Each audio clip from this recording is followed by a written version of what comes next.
ಗುರಿಯಾಗಿದ್ದಾರೆ. ಅವರಿಗೆ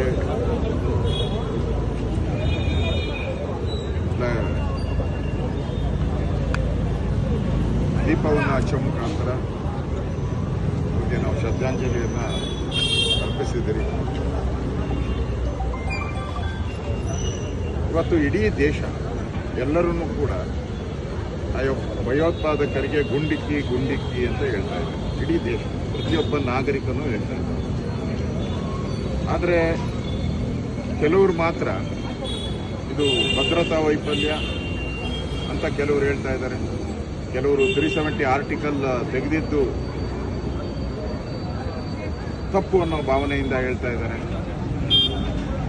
ಇನ್ನು ಹಿಂದುತ್ವ ಹಿಂದೂ ಅಂತ ಹೇಳಿದ್ದು ತಪ್ಪು ಅಂತ ಹೇಳಿ ಕೆಲವರು ಹೇಳ್ತಾ ಇರೋದು. ನಾನು ಅವ್ರಿಗೆಲ್ಲರೂ ಕೇಳಕ್ಕೆ ಇಷ್ಟಪಡ್ತಾ ಇದ್ದೀನಿ. ಹಾಗಾದರೆ 370 ಆರ್ಟಿಕಲ್ಲು ಜಮ್ಮು ಕಾಶ್ಮೀರ ಭಾರತದ್ದು ಅಂತ ಹೇಳಿದ್ದು ತಪ್ಪ? ಮಾತಾಡಬೇಕಾದ್ರೆ ಜ್ಞಾನ ಇಟ್ಕೊಂಡು ಮಾತಾಡಿ. ಜಮ್ಮು ಕಾಶ್ಮೀರ ಭಾರತದ ಭಾಗ ಅಂತ ಹೇಳಿದ್ದು ತಪ್ಪ?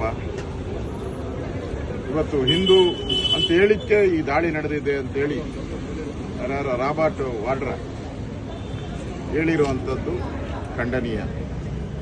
ಈಗ ಆಫ್ಘಾನಿಸ್ತಾನದಲ್ಲಿ ಲಕ್ಷಾಂತರ ಜನ ಮುಸ್ಲಿಮರನ್ನೇ ಕೊಲೆ ಮಾಡಕ್ಕಿದಾರಲ್ಲ ಭಯೋತ್ಪಾದಕರು.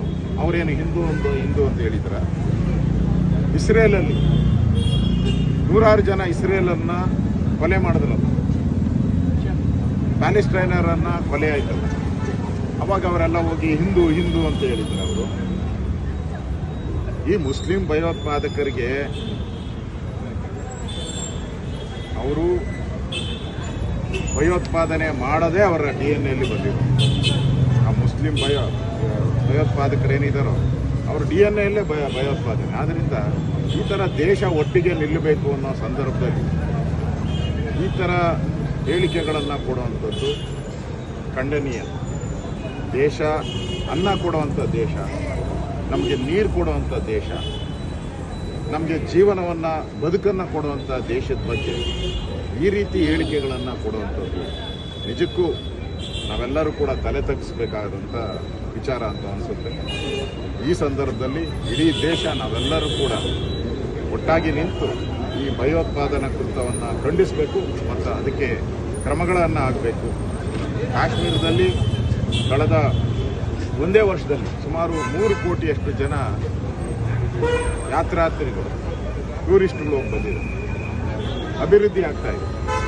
ಹಿಂದೆ 10 ವರ್ಷದ ಹಿಂದೆ ಪ್ರತಿನಿತ್ಯ ಅಲ್ಲಿ ಭಯೋತ್ಪಾದನೆ, ಪ್ರತಿನಿತ್ಯ ಕಲ್ಲು ತೂರಾಟ, ಪ್ರತಿನಿತ್ಯ ಹೊಡೆದಾಟ. ಈಗ ಅದನ್ನು ಕಂಟ್ರೋಲ್ಗೆ ತಂದಿದೆ. ಈ ಘಟನೆ ಇನ್ನಷ್ಟು ಅಲ್ಲಿ ಕಂಟ್ರೋಲ್ ತರಬೇಕು ಅನ್ನೋದು ಸೂಚನೆ ಅಂತ ನಾನು ಭಾವಿಸಿದ್ದೀನಿ.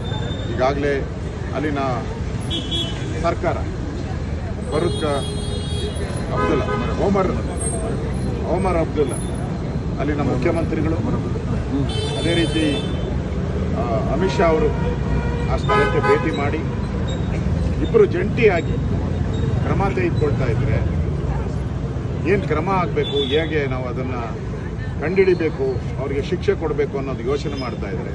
ಇಲ್ಲಿ ಕೆಲವರಿಗೆ ಹಿಂದುತ್ವದ ಚಿಂತೆ, ಇನ್ನು ಕೆಲವರಿಗೆ 370 ಆರ್ಟಿಕಲ್ ಚಿಂತೆ.